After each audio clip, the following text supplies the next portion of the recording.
It was just after dawn when Officer Nate Callahan spotted the figure limping down the center line of Old Briar Road, a German shepherd, ribs showing through a coat once black and gold, paws bleeding, eyes hollowed by something deeper than hunger. And instinct overruled protocol as Nate pulled over, stepped out slowly, and crouched low, whispering the same kind of soft reassurance he once used for victims too shaken to speak. The dog stopped, legs trembling, then collapsed right there on the asphalt, as if it had finally run out of places to go and people to trust. Nate didn't hesitate. He wrapped the broken shepherd in his patrol jacket and drove straight past the station to the town's small vet clinic, where the receptionist raised her eyebrows but said nothing as he carried the unconscious dog inside like a wounded soldier. They discovered scars, old ones from something sharp, and recent ones too, but no microchip, no name, no clue who could abandon a creature built to protect. Nate called him Shadow because he followed him from that day on, not with playful energy, but with a kind of watchful calm, a protector who needed to be protected first. Shadow learned Nate's routines fast, the quiet way he drank his morning coffee, the nights he stared at old photos too long, the tremble in his hands when dispatch called out certain codes from memories that never quite healed. And slowly, something inside Nate shifted. Less coffee, more sleep, a soft toy always in the passenger seat just for Shadow, who now rode beside him every patrol shift, eyes sharp, body steady, a silent shield against the weight Nate had carried alone for years. People in town started noticing, not just the dog, but the officer who smiled again, even if just a little. One morning, after responding to a call about a frightened runaway hiding near the tracks, it was Shadow, not Nate, who crawled beneath the train car and lay still until the boy, shivering and scared, reached out and took hold of his fur. That rescue changed everything. The story made the local paper. Donations poured in. And someone, no one knows who, left a note taped to the station door that read, "He doesn't just follow shadows anymore. He brings people out of them." Nate kept that note in his locker. Shadow didn't care about stories or headlines. He only cared that every time Nate opened the car door, he got to ride along. Finally seen, finally safe, finally home. 2 months after Shadow's arrival, his seat in Nate's cruiser was more than routine. It was ritual. Every morning, Shadow would hop in before Nate even reached for his thermos, tail thumping once against the seat, as if to say, "Let's go, partner." Their bond had become a quiet legend in the precinct, but it was never about show. It was about the stillness between them, the way they moved through each shift like two halves of the same soul. Then came the call that changed everything. Dispatch reported a suspected overdose in the northern woods. A known recluse named Jordan Ellis, mid-30s, former firefighter, living in an old trailer, long forgotten by most since the loss of his wife and son in a house fire 2 years prior. Neighbors hadn't seen him in days. Nate felt that familiar weight in his chest, the same ache Shadow had somehow dulled since the day they met. They reached the scene just before sunset, trailer door ajar, wind pushing it gently like it didn't want to wake whatever sadness waited inside. Nate called out, stepped inside, but Shadow bolted past him, nose twitching, pacing frantically until he found the body. Jordan, barely breathing, collapsed behind a dresser, an empty bottle of pills nearby, and a half-written letter clutched in his hand. Nate rushed to stabilize him, but Shadow refused to leave his side, pressing his body close, licking his hand, ears low, whimpering, a sound Nate had never heard from him before. The paramedic said the timing was everything. 5 more minutes, and Jordan wouldn't have made it. But it wasn't just the rescue that lingered. It was what happened days later, when Jordan awoke in the hospital and asked for the dog. Nate brought Shadow, unsure what to expect, but when Jordan reached out and whispered, "You stayed," Shadow laid his head across his chest and didn't move for an hour. No therapy, no words, just wait. Presence. That day, Jordan changed his mind about leaving. Not because of Nate, not even because of hope, but because a dog who knew pain, who had once collapsed in the middle of a road with no reason to trust, had chosen to stay beside a man who felt just as lost. Back at the station, Nate stood alone with Shadow as dusk painted gold across the cruiser's hood. "You saved him," he said softly. "Same way you saved me." And Shadow, faithful, silent, noble, just looked up with those eyes full of fire and understanding, as if to say, "That's what partners do." After Jordan Ellis's rescue, the story of Shadow, the German shepherd who saved a broken man after being saved himself, spread far beyond their small town. Local news turned national. "The cop and the dog that healed each other," read one headline. Nate didn't care for the attention, but he let it happen. For Shadow, for the idea that maybe their story could remind someone else to keep going. But not everyone celebrated it. One crisp autumn morning, Nate arrived at the precinct to find a woman in a pressed suit waiting by his desk. She introduced herself as Deputy Regional Inspector Karen Lively with Animal Behavioral Services. And just like that, the ground shifted. She explained that Shadow's case had come across her desk due to procedural inconsistencies, the lack of a formal adoption, the use of an unregistered dog on active duty patrol, and concerns that a dog with unknown trauma history could pose a public safety risk.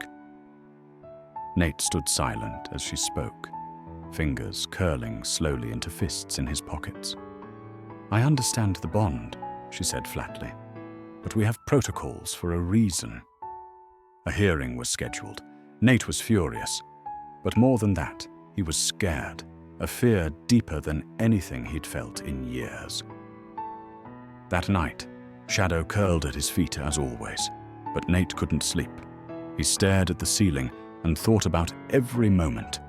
Shadow pulling a scared boy from under a train, Shadow sensing Jordan behind a dresser, Shadow lying across Nate's lap after a long shift, steady and sure. He couldn't lose him. So the next morning, he did something rare. He asked for help. Letters poured in. From Jordan, from the boy's mother, from fellow officers and townspeople who now left water bowls outside their shops just in case Shadow walked by. Even the mayor wrote a statement. But it was Nate's testimony at the hearing that carried the weight no document could. He stood in uniform, Shadow at his side, and spoke slowly. "He's not just a dog. He's my partner. He's kept me human. And if you take him from me now, you won't just break up a patrol unit. You'll break something that saved both our lives." There was silence when he finished, long and thick.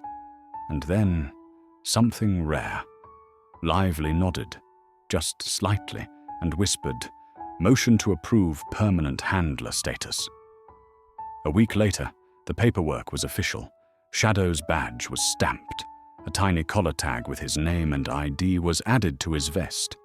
That night, as they walked their usual route past the old church and through the maple-lined street, Nate looked down and said, "Guess we're official now, huh?" Shadow didn't answer. He just brushed close against Nate's leg, tail swaying gently. The only reply Nate ever needed. They weren't just Officer and K9 anymore. They were family.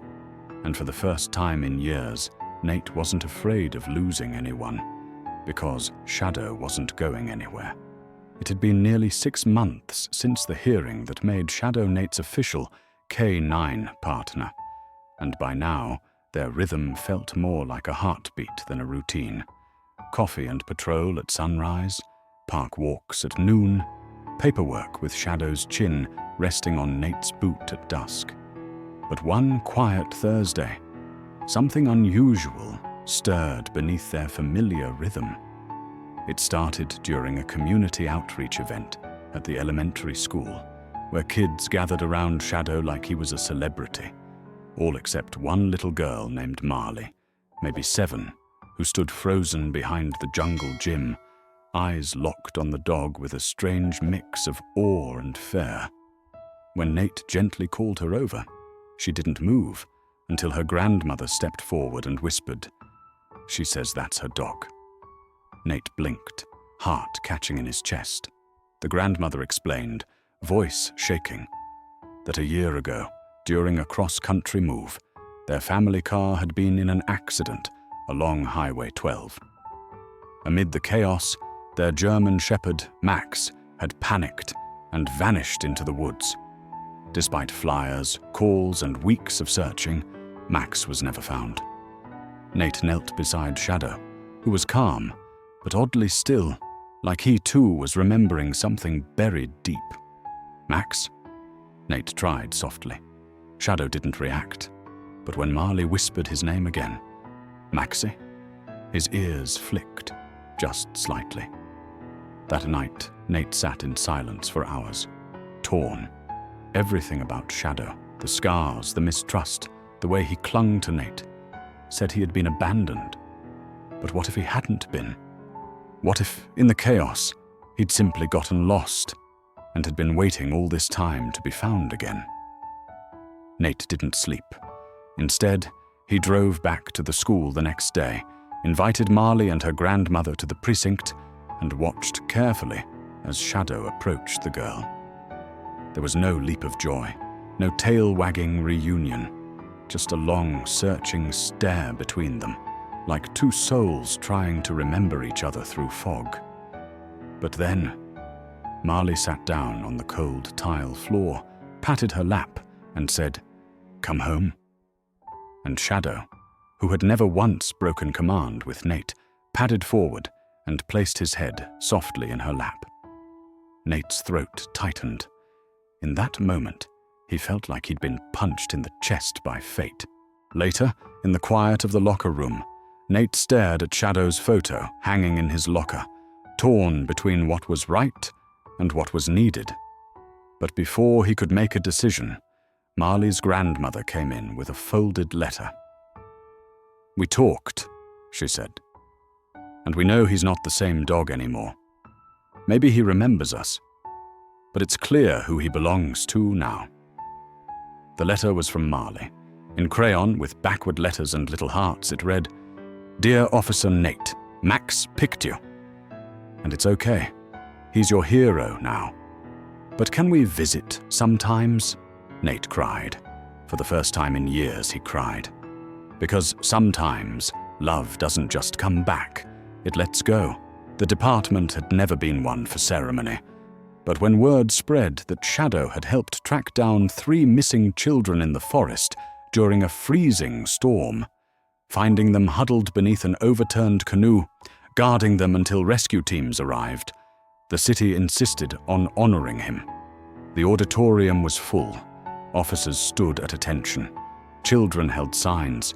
Even Marley and her grandmother were there, sitting front row with proud, tearful eyes. Shadow, wearing a new vest embroidered with K9 Unit Shadow, stood beside Nate on the stage, calm as ever, his eyes scanning the crowd with that quiet, steady intelligence Nate had come to depend on. The mayor pinned the medal on Shadow's collar with trembling fingers, choking out, "This dog saved lives. He reminds us of what loyalty looks like." Cameras flashed. Applause rose. Nate smiled down at his partner, heart full. But just 3 nights later, everything changed. A 911 call came in. Shots fired at an abandoned factory on the edge of town, potential hostage inside. Nate and Shadow were dispatched first. The place was cold, dark, metal groaning with wind. As they moved through broken corridors, Shadow suddenly halted, ears forward, body stiff. Nate whispered, "Go quiet," and unhooked the leash. Shadow slipped ahead, silent as smoke. Then, gunfire. One shot, two, a scream. Nate ran. Around the corner, he found Shadow collapsed, blood blooming beneath his shoulder. The suspect, a desperate teenager with a stolen pistol, had already dropped the weapon, sobbing. But all Nate could see was Shadow, gasping, still trying to crawl toward the sound of his voice. "Stay with me," Nate begged, pressing his hands over the wound, voice cracking. "You don't leave me, not now, not after everything." The ambulance came fast. Vets worked through the night. The bullet had missed Shadow's heart by inches, but the damage was deep. Days passed in a haze. Nate never left his side, sleeping in the corner of the clinic, fingers always resting on Shadow's paw. Officers visited. The town sent flowers. Kids mailed cards and drawings of Shadow with capes and stars. But it was during one of those nights, when everyone else had gone home, that Shadow stirred. Just slightly. A twitch. Then a whimper. Then his head lifted, eyes searching, and landed on Nate. And in that look, everything returned. Recognition. Relief. The fight to stay. Nate broke down, arms around his dog, whispering promises over and over. "You made it. You came back to me." The recovery would be long. Shadow would walk with a limp, they said. Maybe he'd never return to full duty. But none of that mattered, because what Nate knew now, more than he'd ever known anything, was that Shadow wasn't just a K9 partner. He was his second chance, his silent anchor, his proof that even the most broken hearts could find their way back, through pain, through bullets, through fire, and still choose to stay. It had been almost 2 months since the night Shadow took the bullet, and though his steps were slower and his energy faded faster, his spirit remained unshaken. The vet called it a miracle. Nate called it a promise kept. Every day they walked together, short routes at first, then longer trails through the neighborhood, with children waving from porches and strangers stopping just to say thank you to the dog that had saved lives. But it was a quiet Tuesday morning when Nate received a handwritten letter that changed everything. No return address, just a name at the bottom, Emily Rivera, and inside, folded carefully with trembling pen strokes, was a note that read, "If Shadow is who I think he is, he used to be mine. Please, if there's a chance, let me see him." Nate's breath caught. Shadow had been found half dead near the river that cold winter night nearly a year ago. No microchip, no collar. They never found his original owner. And though Shadow had made his choice, made his home, there was still something unresolved. Some piece of him that Nate knew had remained just out of reach. So cautiously, Nate replied. A meeting was arranged.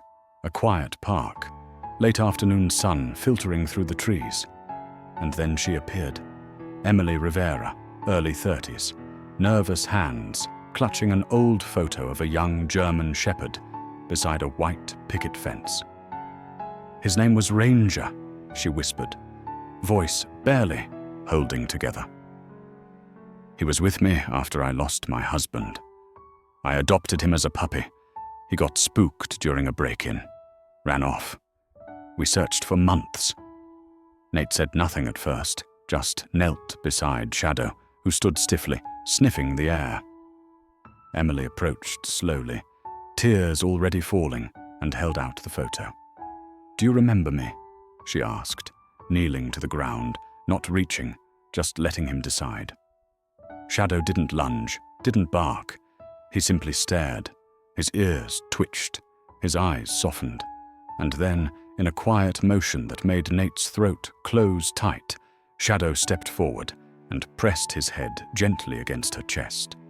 Emily broke. Sobs racked her shoulders as she held him. whispering, "You came back. You're alive." Nate stood back, giving them space. But inside, his heart felt like it was splitting in two, grateful for her healing, terrified of what this meant. When the moment passed and Emily finally looked up, she said the words Nate hoped for, but didn't expect. "He's not the same dog. I see that now. He's yours. He chose you. I just needed to say goodbye." They talked for an hour about trauma, about second chances, about how dogs, unlike people, never forget, but always forgive.